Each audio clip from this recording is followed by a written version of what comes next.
If you're driving, please remember to use your car's Bluetooth speaker while listening to the AM Drive. Sports talk is not worth your safety or the safety of others. Grab your popcorn and sit back. Jump the gun. Oh, no, give me more than that. Okay, go this way. That was dumb. We are.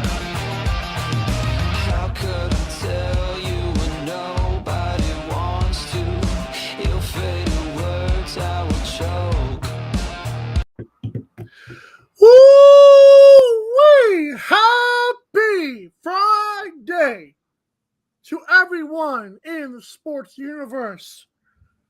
It is June the 3rd, 2022. This is the AM Drive on Twitter, YouTube, and Facebook, and we are live. For Sammy Action, who's once again in for Aaron Crouch, I am Michael Carvella saying, how are you today, Sammy? I'm wonderful, Mike. You are spreading some heavy duty positivity over there. You seem quite happy today. You know, something about last night on the way home from work, I couldn't explain my just thankfulness to the Boston Celtics. As a Miami Heat fan, I know it's bittersweet, so bitter, but it's oh so sweet what happened. Of course, we'll get into it. Yeah, it was a crazy fourth quarter. Golden State has to be feeling some pain today. That was rough. Yes, I'm sure they are, and rightfully so. Hey, who's got the best morning show ever?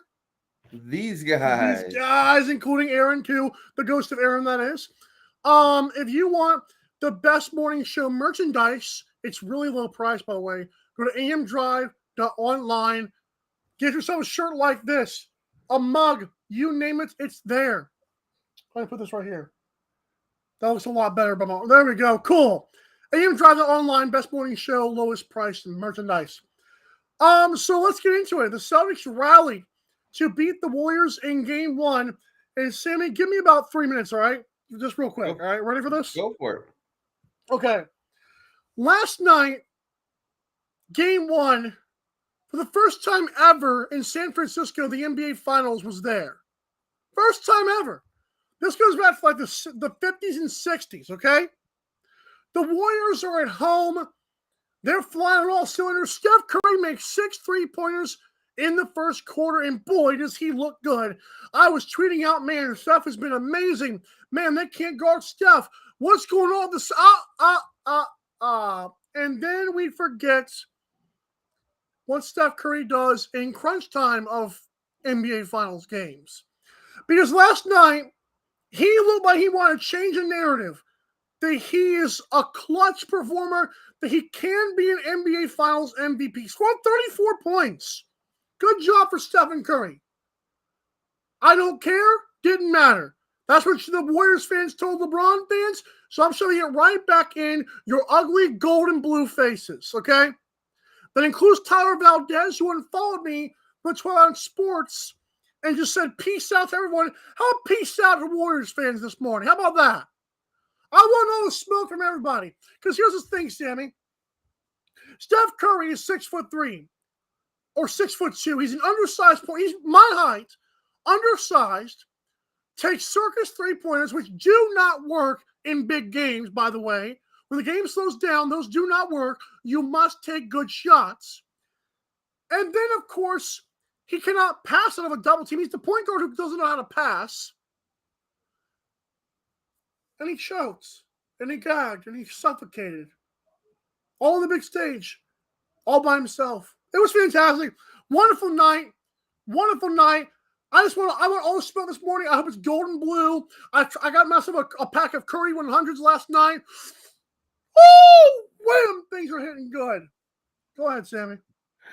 I don't even know where to start, man. I mean, I think any NBA team in the league would want Steph Curry on their team.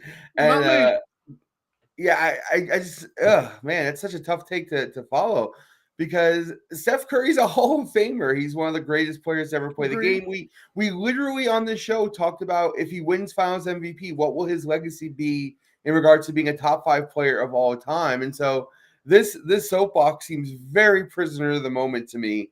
I think Steph Curry had an okay game. I think Boston made some great defensive switches, putting Tatum on him. You stand on this island alone, my friend. I cannot endorse Steph Curry as anything but an all-time great player who had a good game. And look, I mean, Boston's defense was number one defense in the league, and they suffocated Golden State in the fourth quarter. There's no other way about it. They didn't even choke. They didn't even shoot. I think Steph Curry only shot 6 times in the fourth. I mean, they were so on top of them, forcing turnovers, forcing terrible shots, forcing passes out of double teams that were creating. I think one time I was watching on my phone, and it said Draymond Green shoots 34-footer from near half court in a half court set offense. Like, the defense was just suffocating, and Boston deserves a ton of credit. I'm really happy for Al Horford. Had an amazing game. I mean, he's been a player who I've always sort of enjoyed watching, but was never really a superstar. So watching him go off was really nice. I was spot on about Tatum not having a good game or having a good series, and Boston still being able to win. I just didn't think it would be Al Horford who would be delivering the daggers. But this is going to be a long series, my friend. I don't think you're going to see Boston sweep them out of the building here. Boston's good. Golden State good too. They will both get theirs. And yeah, what a crazy game one. I want to get to this. I tweeted out at 8:48 Eastern time. This was about 10 minutes before the game started. Al Horford might have a good finals. I'm definitely rooting for him. That aged well. I mean, at least after game one. And I will say this. I think he will continue to play well. One thing I do want to say is the Celtics, it seemed like, and I know this sounds stupid to say, but I'm going to say it, man.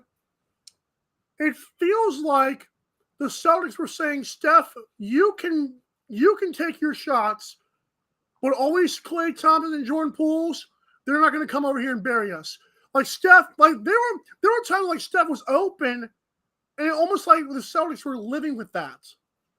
Like they lived with those, as long as they shut down Wiggins, as long as they shut down Klay, Jordan Poole, all of those guys, and Draymond Green, who was over 4.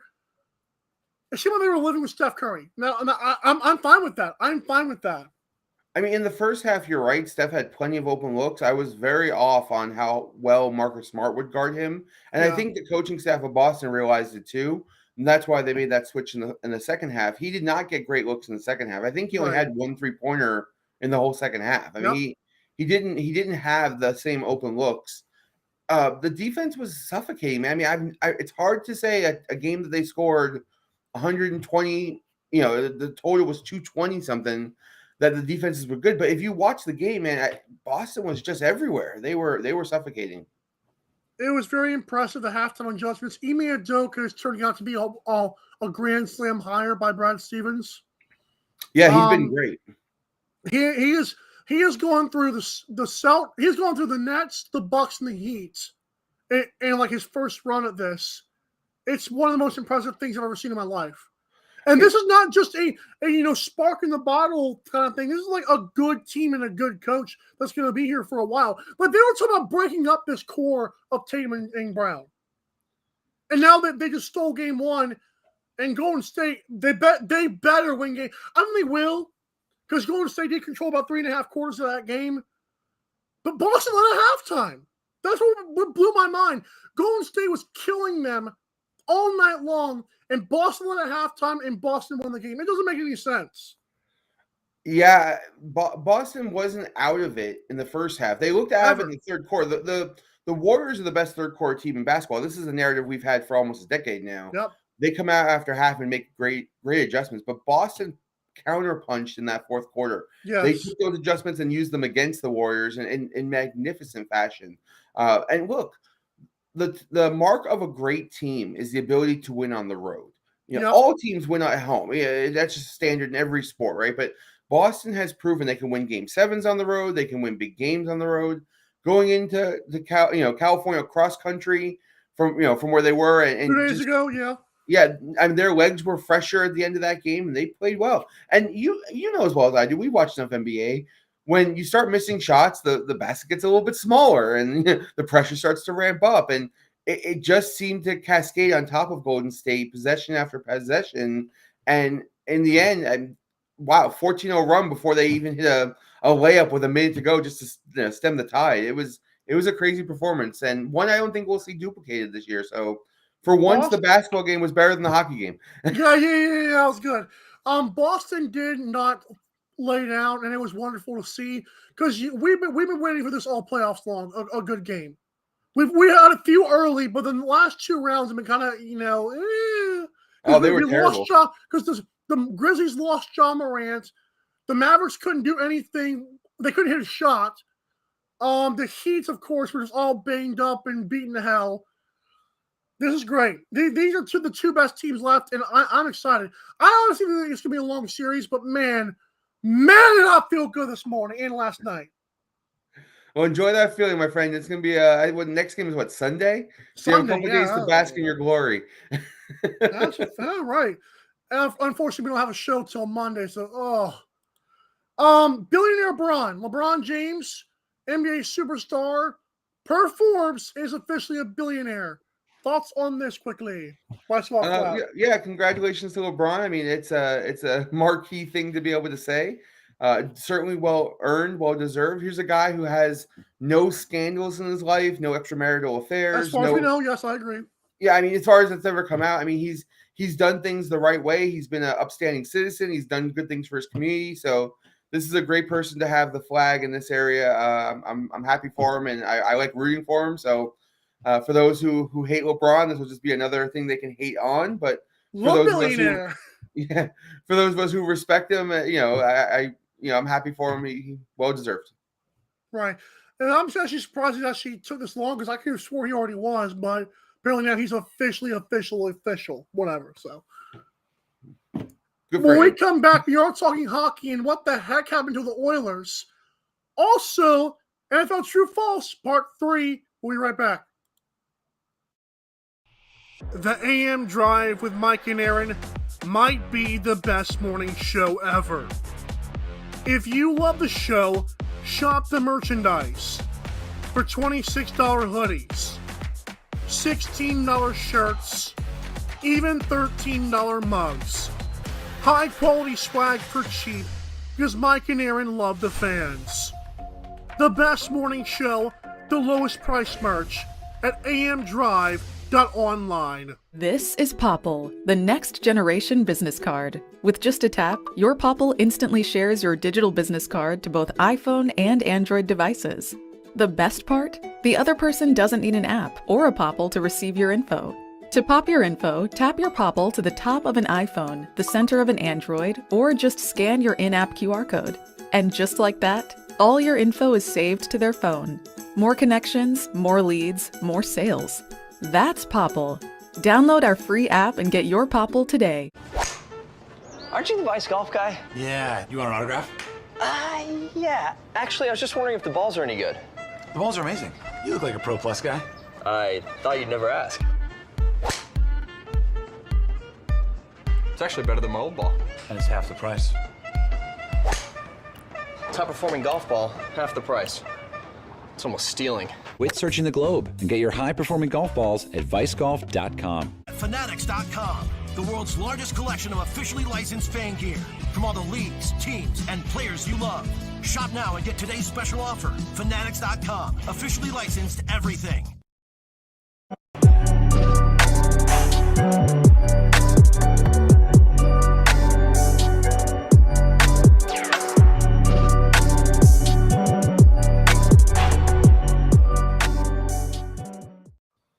If you like the sports talk and you're watching on YouTube, hit the subscribe button. If you're on Facebook, like us. And if you're on Twitter, follow me. Okay. If you want the best merchandise from every league, every team with daily deals, you've got to go to MikeandAaronDrive.com and do what, Sammy? Click the F. And when you click the F, today is 65% off site-wide. And guess who just got paid? It's Friday, baby. When you click the F, the Fanatics store is open to you. It's at your full disposal. Support us and your favorite team And for that, we gracias. I'm pretty sure you can get a Steph Curry jersey on discount after last night's game. Oh, I totally, that's a good one, Sammy. Oh, it's a big Steph Curry show here. I wish Aaron was here for this. You have no idea how long I've waited for this moment, and Aaron would have destroyed me for this stuff. Oh, okay. Speaking of being destroyed, I told you in game 1, I thought the Oilers, while they scored a lot, I wasn't as optimistic as you were moving forward. I feel like although Edmonton played well, it seems like Colorado's more physical. And this is how they put in more goals and more assists than you and I did, the Oilers did. With Connor McFreaking Jesus. I'm not worthy. Apparently I am worthy. What happened last night? Well, I think in our predictions yesterday, I said I thought Avalanche would hold serve with both games at home. You did. Yes, I don't know if this is any sort of shocker for me. It's the way they won that is the most shocking to me. I mean, with their backup goaltender pitching a shutout is not, I think, anything anybody saw coming. I mean, he's an okay goalie. He was great in game 1. What? He was great in game 1. Yeah, great, but he gave up 3 goals in half a game in game 1, and that was great against that offense. But you figure he's going to give up something, right? I mean, the best goalies in the world give up something, and he was just I mean, the guy stood on his head, and kudos to him. The game wasn't really that great. I mean, it didn't seem like Edmonton was pushing very hard in this game, and I'm sure they were. It just didn't come off that way on television. And kudos to the Avs for taking care of business. But this series is by no means over. I'm still hoping for a long series. Although if they play that way, the Avs will probably kill them. So I mean, I hope Edmonton can turn around at home. They usually play better in their home ice. So panic meter, I would say, 5 or 6 out of 10. They weren't expected to win either of these games, and they didn't. We'll see what happens in game 3. She's at 5 or 6. By the way, Sammy, I want to give a huge shout out to Aaron Crouch. I don't think people understand how much of a freaking heater this guy's on. Did you know in this playoffs, in his best bets, he is now 39-16. Crazy. That is more than double your money. And I swear to you, we might have to start charging for when the Stanley Cup Finals. I mean, he is that good this year. He has been pretty amazing, and he yells at me every day that I don't bet his picks, and I just don't bet a lot of sports on the fly. And so, and I've never really been good at listening to other people's picks, but he might change my mind. And he's been absolutely outstanding. Fire. Yeah, he's been on fire. Putting on a clinic. Right. Hockey's tough. Hockey's tough to predict. I mean, he's doing an amazing job. Shout out to Aaron Crouch. At Aaron AM Drive and at AM Drive Picks is where we're posting all the picks. He's doing a great job. Last time was Avs money line. I'm sure it was a lot worse than it was in game 1, so I'm assuming you made more money on game 2. Avs were minus 175 in game 2. They were minus 240 in game 1. Bingo. My panic meter is at an 8. I know they haven't gone home yet. My problem is, I'm almost going with the narrative that the goalie is a better player than your best player, as good as Connor McDavid and Leon Draisaitl are. They've just been out physical in both games. I know game 1 they scored 6 goals, but like you said in that game, Avalanche were okay winning 8-1 or 8-5. They don't have to shut you down, but when they shut you down, it's an added bonus for your bets to win it all. But I just feel like there's no fight. There's no fight on the Oilers. I'm like, you can skate around people all you want to, but they shove you into a wall, and you okay, I'm sorry for that, for being there. You ain't gonna win nothing, bro. They've done a good job this far. It's been better than what people would have thought, but I'm like with Avs in 5, like Aaron. Didn't Aaron say like Avs in 5? Yeah, he had them a little bit earlier. I had them in 6, and I think you had them in 7. Yeah, leave me alone. Edmonton, we don't talk enough about the emotional highs and lows of sports. And I think Edmonton had an emotional high when that first game, making that huge comeback and, still falling short. It's quite possible it just took a lot out of him. I mean, I don't know the psyche of an athlete, but I would imagine that was a pretty big, a big hill to climb just to have it not, bear any fruit. And so I can certainly understand them having a little bit of a game one hangover after that massive comeback to fall short. And it showed that they did not have strong legs. They weren't everywhere like they normally are. They usually fly around the ice, and they just didn't in the game 2. Is it almost like they wanted game 1 the most? I mean, I'm not saying they don't want to win every game because that's stupid, but I think they circle certain games on the road. They'll say we need game 1, and they just, I mean, they go from scoring 6 to scoring 0 is why I say that. Maybe they circled this one, and then the next one like, well, crap, we're just going on 2-0 then. Well, if it happens, it happens. I don't know that any team does that, but I certainly don't think they played their best game, and it certainly showed on the effort side of things. Hockey is a weird game when it comes to stats. You can't just stare at the numbers and build a narrative. You have to actually watch the game to see how they play, and Edmonton just didn't have it. I mean, that happens. People have bad games. I mean, sure, we watched Phoenix collapse in Game 7. They had a horrible game. So I don't know that they collapsed per se, but we'll see what happens in Game 3. Look, the Avalanche were supposed to be up 2-0 in the series. They held serve at home. Nothing is out of the ordinary. We'll see what happens in Game 3. If they play like this in Game 3, well, then, yeah, sure, the series is over. They packed it in. But I don't think we're going to get that. I think we're going to get a big, raucous crowd, a ton of energy and emotion. I think you're going to see Edmonton put up a good game in Game 3, win or lose. I know you're looking like minus money on the puck line, but if I can get like plus money on the money line, oh please. The early line is Avs are minus 125 in Game 3. That's what I thought. I was going to say plus 120 for the. Okay, cool. I'm learning. Okay, new favorite game on this show: NFL True False Why. And I know I said these to Sammy a little bit early, late, whatever you want to call it this morning, but they're happening. We got 2 retirements on this list, 1 future and 1 anti-Brady. Okay, so first one is my favorite one. Ryan Fitzpatrick is a Hall of Famer even as a backup. True or false, and why? You go first. So if there was a Hall of Fame for being a fan, going to Buffalo and taking off your shirt, Ryan Fitzpatrick would definitely be in the Hall of Fame. And unfortunately, that is the only statistic in which he would get in on. Look, I love the guy. I've enjoyed watching him play. But a career journeyman quarterback has been done many times before. He's an inspirational story, but nowhere close to a Hall of Fame quarterback, despite the fact I love him and I wish him well in his retirement. Okay. So I'm going to get crucified for this as well. That's fine. So someone made a great point to me last night.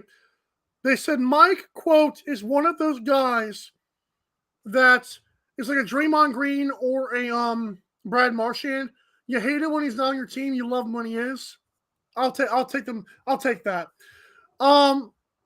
So my thing with Ryan Fitzpatrick is I think this is true because I think, but with a grain of salt though, because me and Aaron have talked about like a Hall of Fame for the backups, not saying build a whole other building, like a Hall of Fame wing where like the best backups, the best like professionals are honored. And to me, Ryan Fitzpatrick, there has to be somewhere in the NFL Hall of Fame that can be allowed to have the best of like the guys. If your guy went down, this guy was guaranteed to go in there and at least keep you in the game. That has to be a thing. Now, I'm also on the fence of Eli Manning, Philip Rivers are not Hall of Famers. I've said that. I know you probably disagree with that, but I don't think those guys are. So for me, to say Ryan Fitzpatrick is kind of hypocritical. But if there was a wing for professionals who came in and just did their job and were awesome at backup quarterback, he is in it.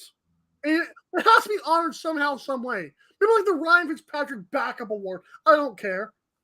I mean, you could probably coin an award, the Iron Fitzpatrick Ready on a Moment's Notice Award. But I think that the Hall of Fame in itself should.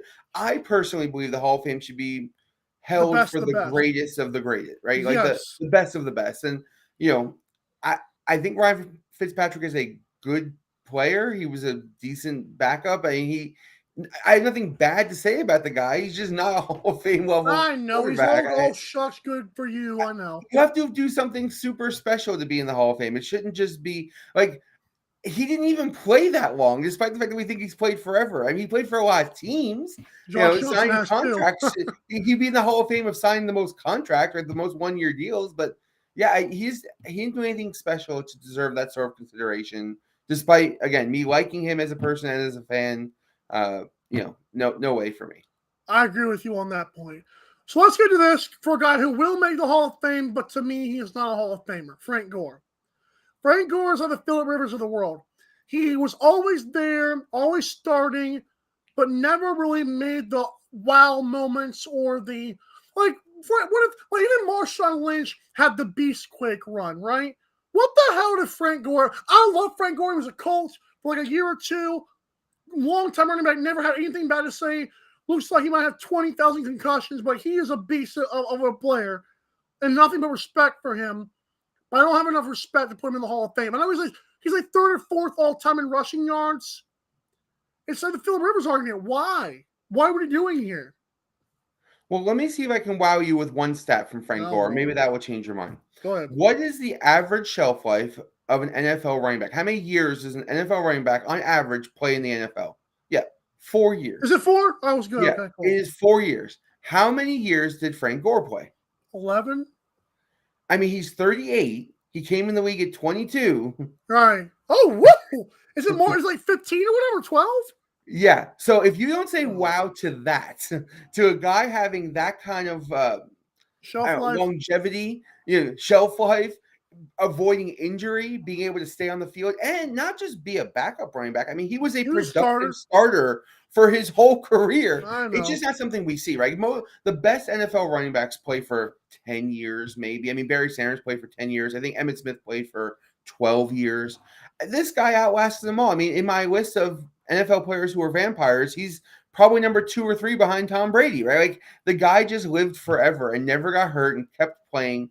And that is something special to me. In his position that always seems to get hurt, a guy like that who's able to stay on the field for that long deserves some consideration. There's no doubt he will be a Hall of Famer, but I think he deserves to be a Hall of Famer. That is an incredible NFL career. I'm thinking about doing this. I'm thinking about like making an AM Drive Hall of Fame for sports. And I'm gonna like write a list of like guys I think should be in it. I think people would be very mad at me. That's okay though. They're always mad at you. It's okay. Right. The Saints will sweep the Buccaneers in the regular season again. True or false, and why? I mean, the easy answer obviously is no. False. It's hard to sweep a team anyway. It's certainly hard to sweep a team when one team is better than you. The Saints have certainly had the Bucs number. Bouncing the ball here, luck there, whatever you want to call it. But no, I don't think that will be the case. I think the Saints are a decent around 500 team. The Bucs are clearly the cream of the crop in the NFC. They will win a game against the Saints this year. I would be willing to take a shaving cream pie if they get swept. Oh, goody! Good, we'll take it then. Thank you for that wager. Yes, I agree. Finally, Jalen Hurts will start for the Eagles after this season. Kind of like the Daniel Jones thing. You want to go first? You want me to go first in this one? I'll go first. I'm going to say true because every time I've doubted Jalen Hurts, he's always just been getting better at something. I used to hate him because he was at Alabama, and I'm like, this guy just gets it done. Went to Oklahoma, still played decent. I don't think he's the greatest passer. Won't ever believe that.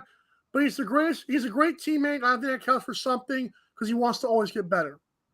So I'll go at it from a different perspective. I'm going to say true he is, but here's why. He signed for another year on his contract. And the rookie contracts, at least for his level, were really low. So if you're the Eagles, you can have a bona fide starter for $2 million a year next year if you keep him on your roster before he becomes an unrestricted free agent. So from a financial standpoint, you can build all the other parts of your team around him, and he can still be a pretty decent to above average quarterback. If they were to release him or cut him or trade him or whatnot, even to sign a guy like, I don't know, Baker Mayfield, right? He's $10 million or $12 million for the year, which is $10 million you can't spend elsewhere. So from just a pure financial standpoint, you have to keep Jalen Hurts at least through his rookie contract, and they'll probably even restructure that and pay him a little bit more, but he's still a bargain at that price. And as Seattle showed you, once the rookie contract ends, so does the window for being a good team. Because once they paid Russell Wilson, they really never compete again. And a lot of teams go through that process. So that's why Brady always takes less money than everybody else, because he wants to use that money for other players. And the Eagles have a really good team built around Jalen Hurts, and they will for the next year as well. Fair enough. Sammy's got to go, and when I come back, I'm talking Canada hockey, a scandal that's 4 years old suddenly came up out of nowhere. We'll talk about that. Have a good one, Sammy. Take care, my friend. Have a good weekend.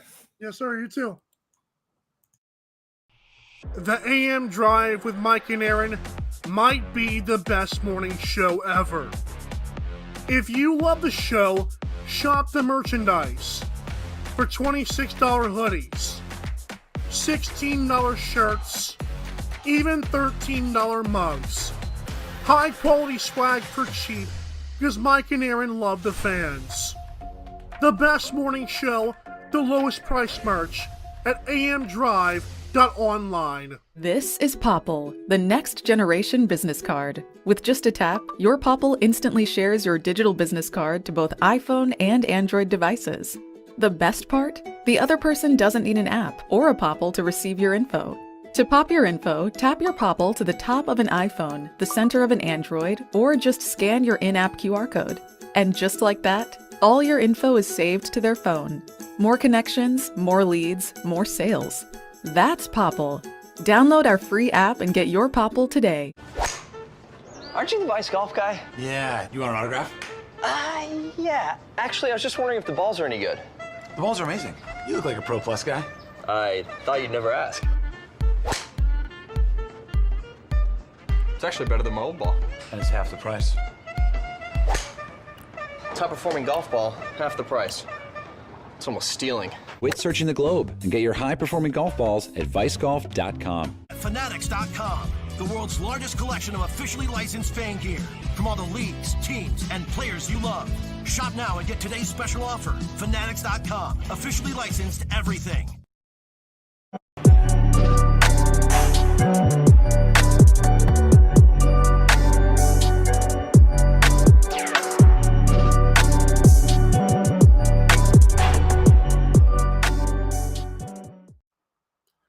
To interact with the show, follow the AM Drive at AM Drive TV on Twitter, Facebook, Instagram, and TikTok.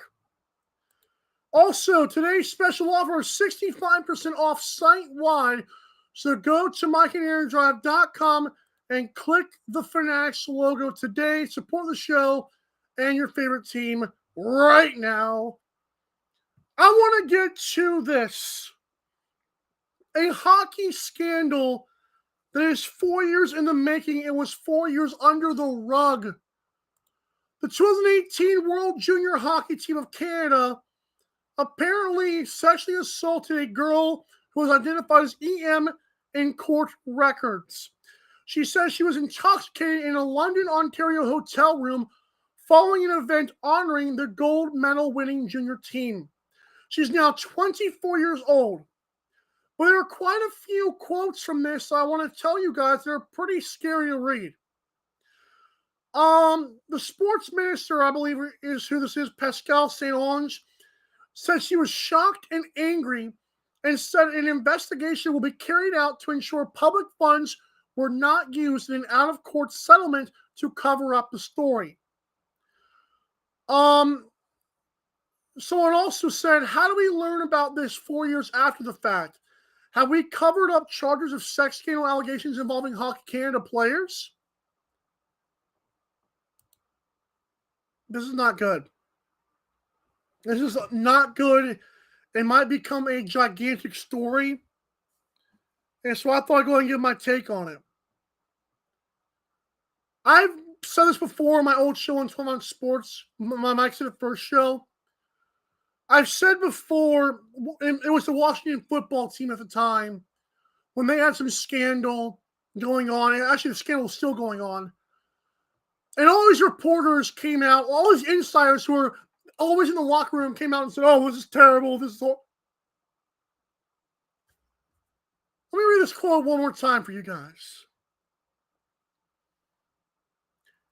How do we learn about this 4 years after the fact? Sports has a major problem with liars and cheaters. Sports has a major problem with liars and cheaters. Why?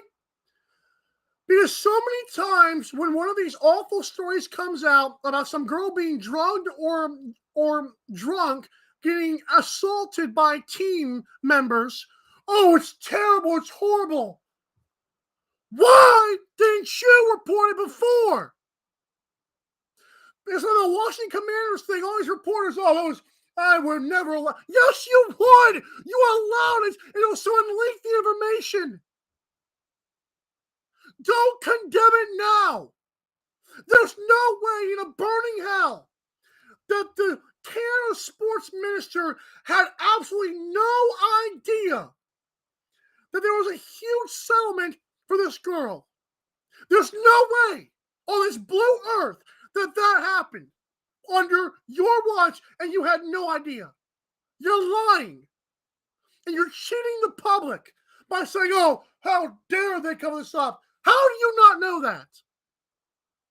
This is a 2018 World Junior Hockey gold medal winning team, and you have no clue what happened to them in court. That's bull crap, and you know it's bull crap.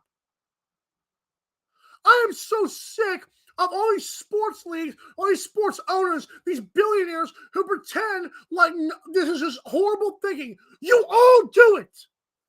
So own up to it like grown men and women. You mean to tell me all these girls have to be the ones to report this crap? Come on, man. I understand that the Deshaun Watson thing is a little bit weird because Deshaun Watson, supposedly the Texans owner neighbor, is the lawyer for all this crap. So I understand how 22 or 23 women from the same lawyer would be a bit fishy. But this crap right here, you have no idea. You're the sports minister, whatever the heck. That sounds very important in my opinion. That sounds incredible. I don't even know what that is, but it sounds amazing. You have all this power to talk and form an audit or whatever, and you had no idea this happened. You're lying. You're lying. Again, let me read this word for word from the Associated Press. She said she will be carried out to ensure public funds were not used in an out-of-court settlement. How the living crap is this not already public information? You have to investigate whether or not some funds, some millions of dollars were paid to a girl. You're lying. It's unbelievable how much these idiots lie. You get $1 billion, and all of a sudden you become some sexual predator and lie to the public. Oh, this is horrible. It's so indecent. Yep, and you allowed it. Good job, sports. Good job, Mark Cuban. No one's safe in sports, man. Your favorite teams, your favorite players, they're probably all a bunch of sexual. It's really impressive. It's incredible how long they cover this stuff up. And I'm not one of those woke, blue-haired whatevers. I'm just saying this is pretty insane. And it's pretty pathetic. But whatever. Let's get back to sports. National Lacrosse League Championship is on Sunday. As I mentioned before on yesterday's show, I do believe the Bandits will win game one, but I wanted to focus on the goalies of this matchup. Matt Vince and Dylan Ward. Matt Vince, of course, for the Bandits. Dylan Ward of the Mammoth. Something should be said about goalies, and this applies to hockey as well. I don't know. I believe this is true because Aaron's a pretty big hockey guy. Aaron Crouch, my normal co-host, has said before that goalies do not get honored in the Hall of Fame. To that I ask why. Like, where in sports did we get this wrong? That goalies are just not, are just, okay. Do people understand goalies literally decide the outcome of games by their play?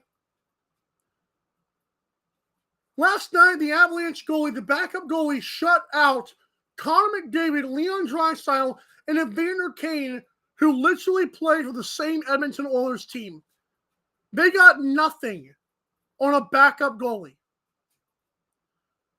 Why is everyone talking about, the Avalanche won, Kadri had 3 assists, okay? And the goalie shut out Connor McDavid, Leon Draisaitl, and Evander Kane, who all play for one cohesive units. That's bonkers. The Dylan Ward and Matt Benchfellows are the same way. So I will once again reiterate them. I do have a under 22.5 play for you guys. I think 22.5 is a bit too much. Like, both teams will come out very physical. I feel like the score will be like 11-9 or 11-10. We might sweat it a little bit, especially if there's a blowout. I'm hoping for a close game, and I think it will be a close game. I cannot wait.